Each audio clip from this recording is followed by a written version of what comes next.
Proudhon a longtemps bénéficié d'une bienveillance coupable à l'égard de son antisémitisme et de sa misogynie, désormais intolérable. Mais si nombre de bonnes âmes se sont laissées tromper, il y en a une qui a vu clair dans le jeu du théoricien bisontin. Et c'est à Jeanne-Marie Poinsart que l'on doit cet accès de lucidité. Dans son article de 1856, « Monsieur Proudhon et les femmes », elle attaque cet auteur qui fait alors l'objet d'un culte naissant. Ce dernier refuse de répondre à sa contradictrice en avançant son infériorité intellectuelle naturelle. Tant pis pour Proudhon, l'histoire des idées a gagné une nouvelle figure de combattante.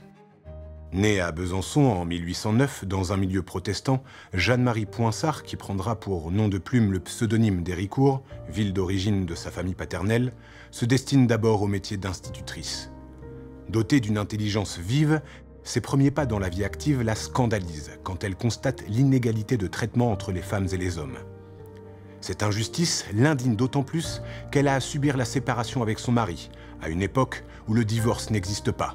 La femme est sans recours légal quand le foyer se disloque. Passionnée par la Révolution de 1848, elle y joue un rôle actif en fondant une société pour l'émancipation des femmes. Quand se profile la Seconde République, elle devient sage-femme et continue son combat pour une égalité totale entre les sexes. Presque un siècle avant Simone de Beauvoir, Jenny d'Héricourt s'attache à déconstruire les argumentaires pseudo-scientifiques des masculinistes. Elle publie alors ce qui sera son best-seller, La femme affranchie. L'ouvrage est diffusé dans toute l'Europe et connaît un succès certain jusqu'aux États-Unis où on l'invite à des conférences. Les tournées se transforment peu à peu en séjours à tel point que Jenny devient une figure de proue du combat féministe en Amérique du Nord. En effet, de 1864 à 1872, la Bisontine se fait résidente de Chicago, où elle conçoit notamment le projet d'une Ligue internationale pour le droit des femmes. De retour en Europe, où elle poursuit la lutte, elle s'éteint à Saint-Ouen en 1875. À Besançon, Proudhon a son square.